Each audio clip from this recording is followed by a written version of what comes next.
Hello, hello. J'espère que tu vas bien. Moi, je fais cette vidéo aujourd'hui. Il est tard là. Je pourrais être en train de dormir parce que demain, je travaille.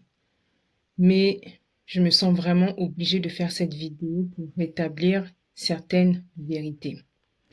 Je fais cette vidéo suite à celle que je viens de voir qui me laisse vraiment sans voix. Maman, je comprends pas que tu puisses faire cette vidéo où tu sembles avoir écouté Steve Kunda comme si Steve Kunda avait la vérité. Mais en France, vu le multiple dégâts, ils étaient déjà tenus au courant de ce qui s'est passé au sein de la maison des Chorakwetu.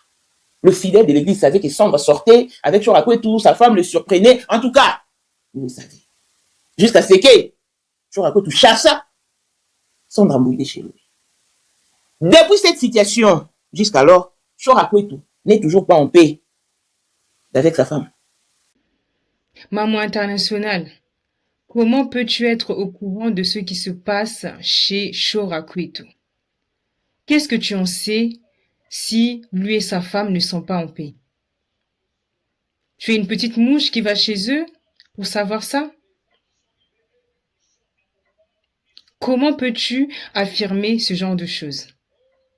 Depuis toutes ces années, tu ne penses pas que, peu importe ce qui a pu se passer, qui est, qui est un pardon, peu importe ce qui a pu se passer, tu ne penses pas que sa femme a pu lui pardonner et qu'ils sont en paix? Qu'est-ce qui te pousse à dire ça et à l'affirmer si haut? Pendant cette période ou pendant ces temps-là, la situation s'était également retournée contre Sandra au sein de la maison des Chorakwetu. Parce que rien n'est marché. Ses activités étaient bloquées. Il a chassé Sandra Mbouille chez lui en disant que tu as été envoyé par le pasteur du Congo pour m'empoisonner. Tu es une diablesse. En tout cas, il avait insulté, dénigré Sandra. Sandra a détruit cette famille. Depuis le départ de Sandra, chez Chorakwetu, toute le place où Sandra a habité, elle finissait toujours par être chassée. Tu le dis bien que Sandra elle-même, elle était chassée partout où elle allait. Donc, ça veut bien dire ce que ça veut dire, puisque c'était elle le problème. Qui sait? Peut-être qu'elle avait un esprit dont elle-même n'était même pas au courant. Cet esprit-là de séparer les gens, de venir mettre de la zizanie dans la famille d'autrui. Qui sait? Je ne suis pas en train de vouloir la descendre plus que ce qui se passe déjà, parce qu'il y a déjà beaucoup d'humiliation à son propos. Mais ouvrons les yeux, regardons les choses telles quelles. C'est elle qui se faisait chasser partout où elle allait. Pourquoi? Parce que c'est elle, c'était elle le problème, pas Chora. Et quand je dis ça, c'est pas dans le but de défendre Chora. Bien au contraire.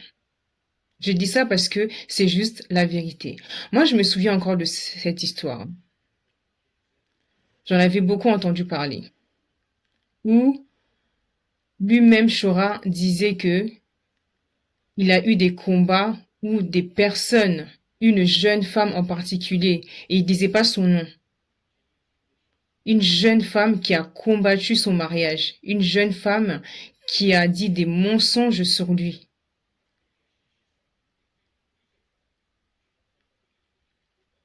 Mais il avait affirmé que il ne s'était jamais rien passé. Et moi, je le crois. Je le crois parce que c'est clair que c'est pas lui le problème. C'est pas lui le problème. Chora, il est ni mon frère, ni quelqu'un de ma famille. Moi, je suis Louba. Et Chora, j'ai dû le croiser peut-être 3 fois dans ma vie. Pas plus que ça. Et j'ai dû lui parler une fois dans ma vie. Cet homme, je suis ses actualités depuis 2002. La première fois que j'ai entendu parler de lui, c'était en tant que prophète.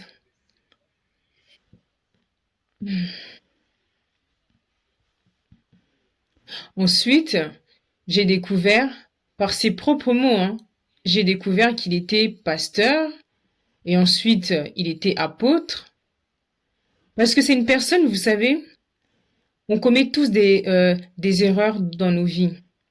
Et la marche d'un chrétien, il y a forcément des erreurs.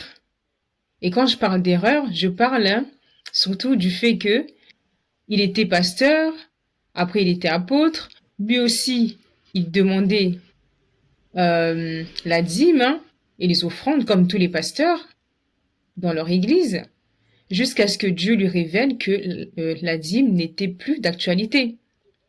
Dites-moi, qu'y a-t-il de mal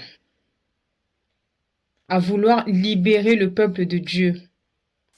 Il s'est mis à faire des émissions parce qu'il avait déjà une chaîne Télévie qui a été surnommée par la suite Télémort.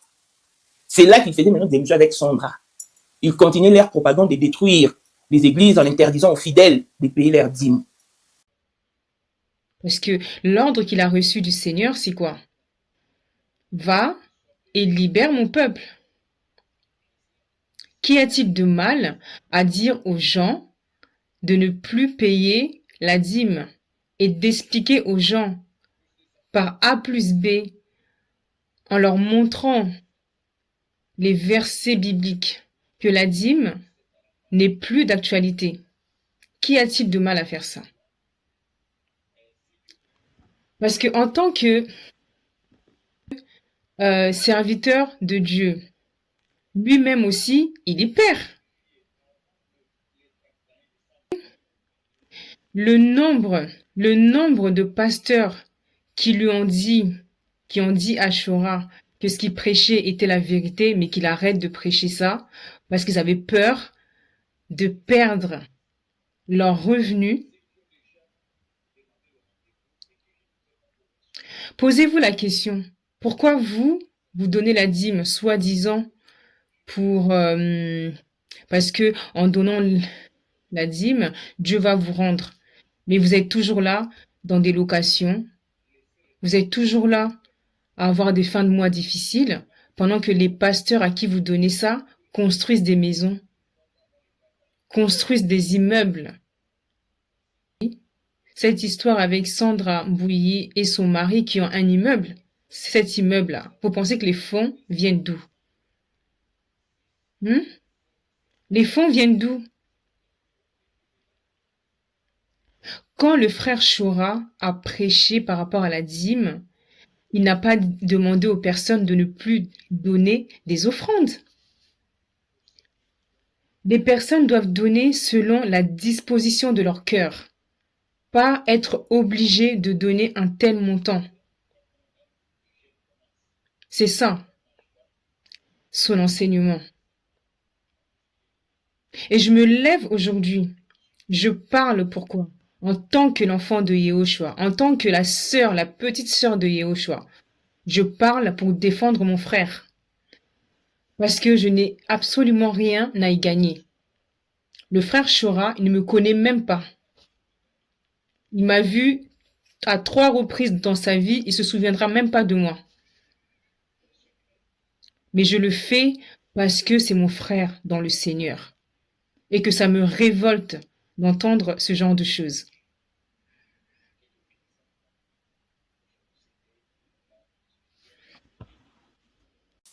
Animé par la jalousie et les rancœurs, Shora tout s'est mis à faire des émissions contre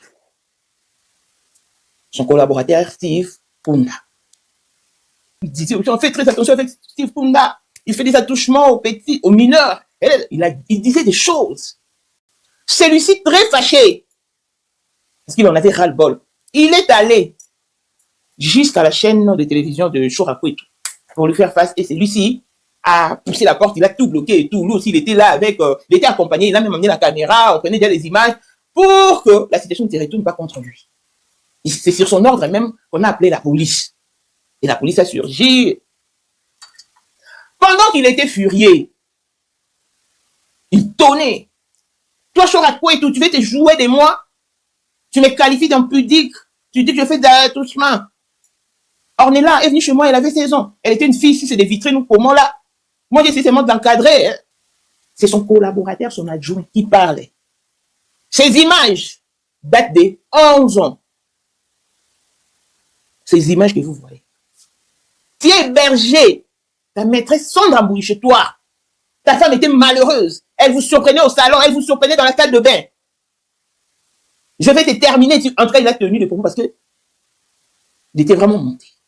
Vidéos, tes anciennes vidéos, tu veux le tourner en boucle, tu t'ennuies, Chora. Tu me traites d'impudique. Quand en 2010, j'étais chez toi, de minuit jusqu'à 4h du matin, j'étais avec ta femme, de 23h plutôt, jusqu'à 4h du matin, j'étais avec ta femme. Elle m'a confié qu'à la maison, il n'y avait plus la paix. Hein? Tu n'avais les yeux que pour Sandra Mbouy. Tu passais toutes les nuits au salon avec elle, des fois tu t'enfermais dans la salle de bain. Ta femme m'a dit que tu la traitais de charnelle, qu'elle ne comprenait pas la vision, qu'elle était charnelle. Quand elle était à la maison, tu étais la domestique, la deuxième femme. Tout le monde était autour de Sandra Mbouy et dans la cuisine en train de faire les tâches subalternes. Hein, Chora. Je vais tout sortir, je te dis la vérité, Chora. Tu as franchi la ligne rouge, je n'ai plus de frein pour toi. J'irai jusqu'au bout. Il faut que tu arrêtes tes mensonges. Va t'attaquer sur qui tu veux, mais tu t'attaques pas moi. Je n'ai rien à me reprocher à ton ministère. Je ne te dois rien, Chora. À part t'aimer, je ne te dois rien. Je peux sacrifier à ton ministère. À l'époque, ce qui s'était passé, c'est que Steve Kunda, il aurait jamais dû rester seul avec la fameuse petite Nella, celle qui avait 16 ans là. Il était resté apparemment seul avec cette jeune fille. Lui, un monsieur qui avait déjà peut-être plus de 30 ans. Il était resté avec cette fameuse Nella. Et même s'il n'avait pas plus de 30 ans, en tout cas, je sais qu'il avait plus de 25 ans à l'époque. Comment tu peux rester avec une petite fille de 16 ans seule? Ça ne se fait pas. Quel que soit le passé de cette fille, tu ne peux pas, si quand tu es sage, prendre le risque de rester avec une enfant de cet âge-là seule, qui n'est ni ta fille, ni ta cousine, ni ta nièce. C'est très dangereux de faire ça. On ne fait pas ce genre de choses.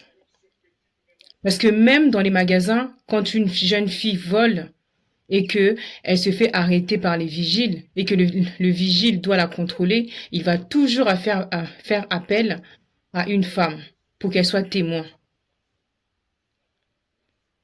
Ton erreur était là, Steve. Tu n'aurais jamais dû rester avec cette jeune fille seule. Tu étais resté seul avec elle chez toi. Et ça, cette histoire-là, je m'en souviens très bien. Cette jeune femme, cette jeune fille t'avait ensuite accusé. Le frère Chora n'a rien inventé. Il n'a absolument rien inventé. Et dans ce que tu disais là, pour moi, tu disais oui, que tu voulais faire entendre ce que la maman de Nella avait à dire. Au genre, elle était outrée parce que elle avait entendu ce que le frère Chora avait dit, genre. Elle était outrée. Tu aurais dû nous faire entendre ce vocal qu'elle t'avait laissé. Steve Kunda, moi je me souviens très bien de toi. J'étais partie à un mariage. Je crois que c'était en 2007. À l'époque, j'avais 27 ans. J'allais avoir mes 27 ans. Comme je ne fais pas mon âge, je faisais encore très jeune. J'ai même une photo de ce mariage-là. À l'époque, j'avais un pied dedans, un pied dehors. Mais comme l'Éternel ne se répand pas des dons qu'il nous donne, moi, depuis que je suis toute petite, j'ai toujours eu le don de discernement. Je t'avais vu. Je me souviens que pour aller à ce mariage-là, mon petit copain, qui était un blanc plus âgé que moi, m'avait prêté sa voiture. C'était une berline, une Audi. J'ai même pris la photo. J'ai pris une photo lors de ce mariage-là devant une voiture qui n'était pas la sienne. Et il m'avait même reproché la chose en me disant, tu aurais dû prendre la photo devant la berline, devant la Audi, pas devant la voiture d'un inconnu. Ce jour-là, quand tu m'as vu avec la voiture là, avec mon petit corps là, comme si j'avais même pas 27 ans, je me souviens comment tu me ziotais. Je me souviens comment tu me regardais. C'était pas digne d'un serviteur de Dieu. C'était pas digne d'un serviteur de Dieu. Dans ton regard, moi ce que j'avais vu, tu te posais la question, comment ça se fait qu'une jeune femme comme ça pouvait avoir une belle voiture, une Audi, une berline, elle conduisait déjà ça. Si vraiment Steve Kund a cherché la paix avec son frère, comme il dit lui-même, il aurait réagi autrement.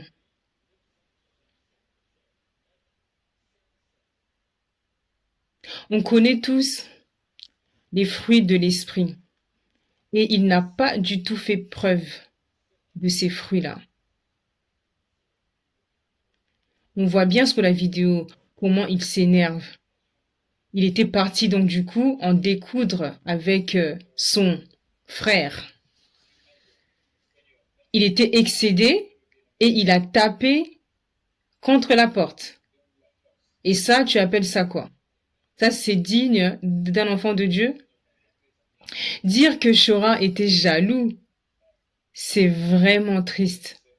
Parce que Steve Kund n'avait jamais bâti d'église. Shora Kwetu était du coup de cette ANJC. C'était lui, le chef. Et il a formé les gens comme Steve Kunda, comme Douglas Konjoka. Excusez-moi. C'est lui qui les a formés. Il les a formés. Il les a aidés à ouvrir donc du coup ces églises qui faisaient toujours partie du cercle donc ANJC. Et après cela, le Seigneur lui avait demandé de laisser, de donner l'autonomie à ces églises-là. En quoi il aurait été jaloux? Dites-moi un peu, parce que je comprends pas. Parce que le frère Shorai a fait des choses avec le Seigneur que ces gens-là n'ont pas fait. Former plusieurs pasteurs. Parce qu'il en a formé des pasteurs. Peut-être que toi, tu n'es pas au courant, mais le frère Shora, par la grâce de Dieu, par l'aide de Dieu, il a formé plusieurs pasteurs. Et beaucoup d'entre eux se sont retournés contre lui. Beaucoup d'entre eux se sont retournés contre lui. Le don, c'est lui qui l'a. Ça ne veut pas dire que c'est le seul. Mais Dieu avait mis des choses en lui.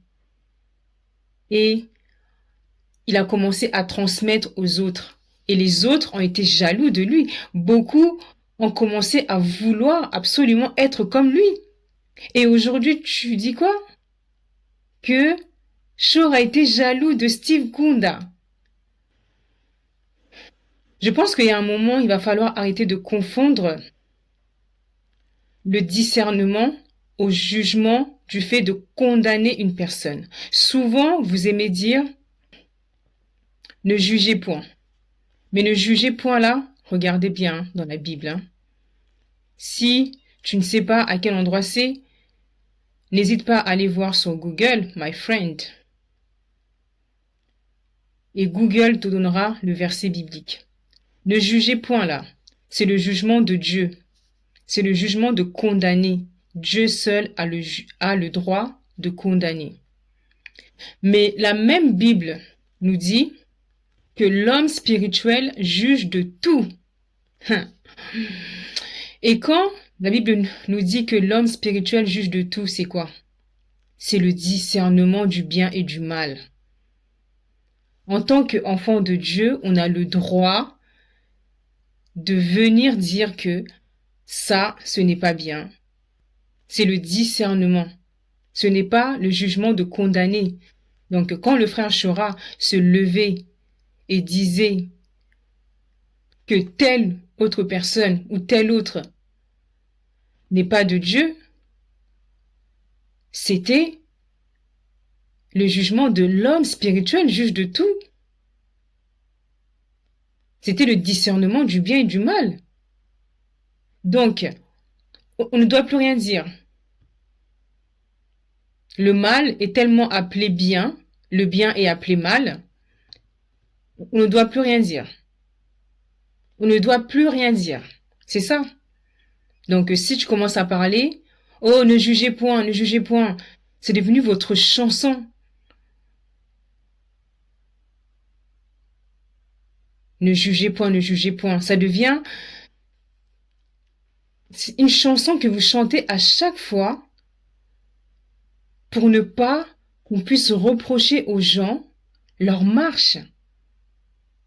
Comment les gens peuvent changer si on les acclame à tout va? Comment?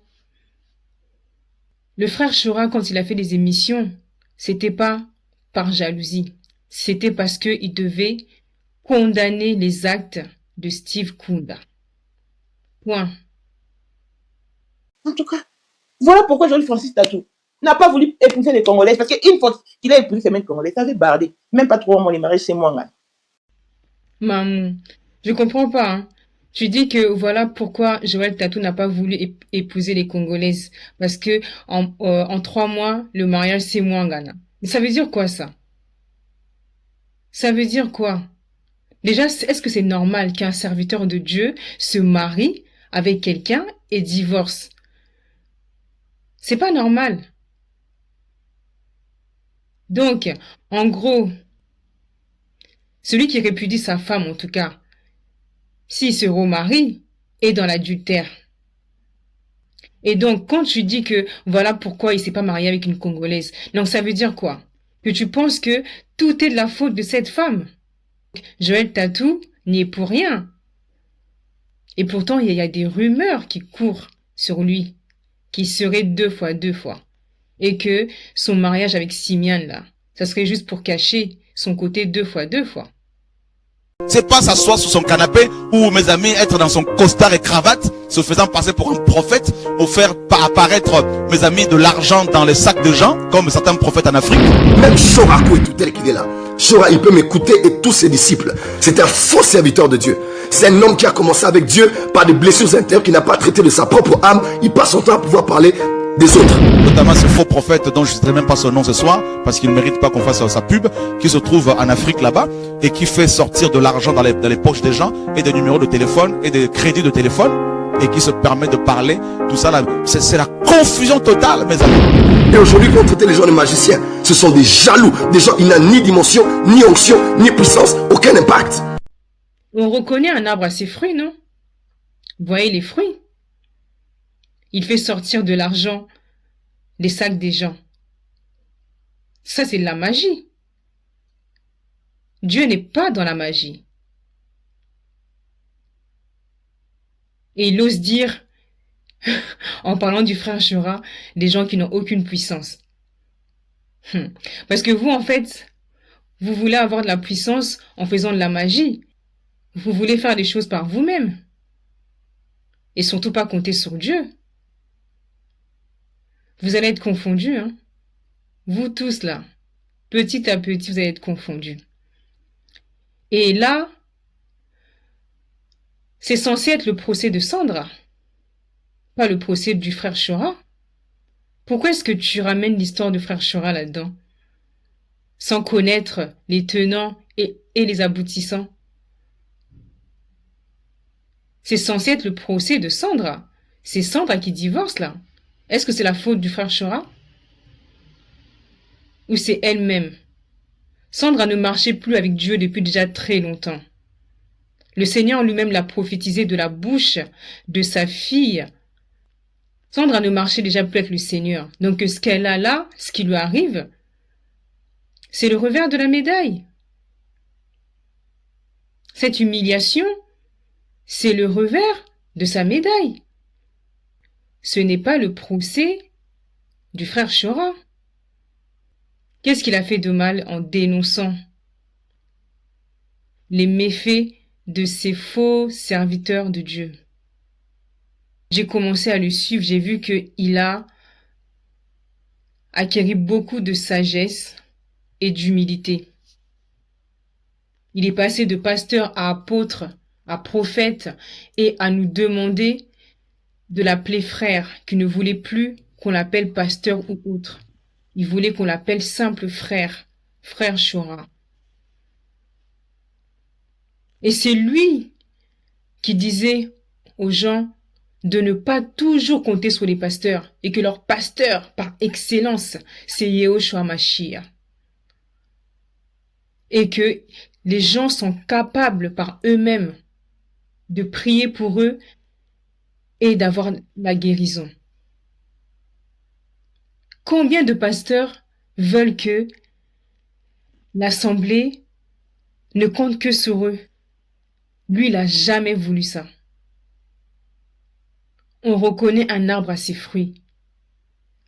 Arrêtez d'écouter seulement ce que les gens disent. Regardez les fruits. Je vais te montrer quelque chose. Donc, tu vois ça. Ça, c'est la Bible de Yehoshua HaMashiach. Et ce nom-là, on connaît tous. C'est Jésus-Christ de Nazareth. Jésus-Christ n'est pas le nom d'origine de notre Dieu. Et le frère Shora, il a été conduit par Dieu. C'est Dieu qui l'a envoyé. Il a rétabli. Il a revisité la Bible. Bien sûr, avec l'aide de son équipe. Il a revisité la Bible. Ça, c'est la version Louis II, comme tu peux voir. Et là, c'est la Bible de Yehoshua Mashiach. Je regarde la Bible. Il n'y a aucun moment où il y a le nom du frère Shora là-dedans. Aucun moment où il a mis son nom. Parce qu'il a voulu, en faisant ça, il a écouté son maître, qui est Yehoshua Mashiach, et il a fait en sorte de glorifier seul Dieu. Regarde-moi ça. Dans la Bible de Louis II, je ne sais pas à quel moment on voit son nom. Tu vois, là, c'est bien marqué d'après la traduction de Louis II. Et regarde. Donc, le frère, Shora, en suivant ce que le Seigneur lui avait donc recommandé de faire, ce qu'il a fait, c'est quoi? Il a rétabli, regarde là. Là, c'est la Bible de Yehoshua. Tu vois, Bereshit, donc c'est la Genèse. Là, Louis II, c'est la Genèse. Là, la Bible commence, on dit, au commencement, Elohim créa les cieux et la terre. La terre devint Tohu et Bohu. Là, au commencement, Dieu créa les cieux et la terre était informe et vide. Les gens comme Louis II n'avaient pas traduit la Bible avec fidélité. Comme par exemple, dans la Bible de Yehoshua HaMashiach, il a rétabli le nom Yehoshua HaMashiach. C'est pas écrit Jésus-Christ, c'est écrit Yehoshua HaMashiach. Alors que dans les Bibles de Louis II, c'est écrit Jésus-Christ. Donc, les gens qui dénigrent ce qu'il a fait, c'est que des noirs. Regardez-moi ici. Plutôt que de mettre l'Éternel, il a mis, donc du coup, ils ont mis Yahweh. Vous n'avez pas de voyelles, donc vous n'avez que des consonnes. Donc ça, c'est Yahweh, de Yahweh, comme surtout les Congolais aiment bien appeler leur Dieu, Yahweh. Donc, et ce qui me fait mal, en fait, c'est que les Africains qui viennent dénigrer cette Bible, par exemple, qui est, du coup, qui n'est pas une Bible diabolique. C'est une Bible qui parle, c'est la même Bible que Louis II, sauf que c'est plus authentique, parce que la traduction a été bien faite. Là, tu vois, au lieu de mettre donc Jérusalem, ils ont bien mis Yerushalem. Le Yerushalem, c'est le nom de cette ville. C'est pas Jérusalem, c'est Yerushalem, c'est le nom d'origine. Ils ont juste remis les choses d'origine. Le mal, c'est que on devrait, nous, par exemple, en tant que Congolais, être fiers de savoir que le frère Shora est Congolais et moitié Congolais de l'autre et moitié Congolais de Kinshasa. Et du coup, c'est un Africain que Dieu a choisi pour rétablir, pour revisiter la Bible. Bien au contraire, c'est les nôtres qui sont en train de critiquer, parce que vous avez encore cet esprit d'esclavagisme, cet esprit qui fait que quand c'est un blanc qui fait, c'est bien. Quand c'est un noir, pourquoi c'est un noir? Posez-vous les bonnes questions, les gens. Posez-vous les bonnes questions. C'est pas normal. Cette Bible-là, grosse Bible comme ça, avec le cure ici, là, je l'ai eu comment? Gratuitement. Parce qu'il part sur le principe que vous avez reçu gratuitement, donné gratuitement. Je l'ai eu gratuitement. J'ai juste payé seulement la poste. C'est tout. Mais ça, je l'ai eu gratuitement, cette belle Bible-là. Et frère Shora, c'est un gars, il est contre les chantres qui vont faire des concerts et qui vont payer les concerts aux gens, parce qu'il part du principe, toujours le principe biblique que vous avez reçu gratuitement, donné gratuitement. Donc pour lui, c'est absurde, parce qu'il est guidé par le Seigneur. C'est absurde que les personnes payent un concert pour aller entendre la louange. Ça devrait être gratuit. Les gens qui sont justement les chantres, ils doivent se remettre à Dieu pour que Dieu les aide à payer leur salle, à payer tout le reste. Et que les personnes comme toi et moi puissions aller dans ces concerts gratuitement.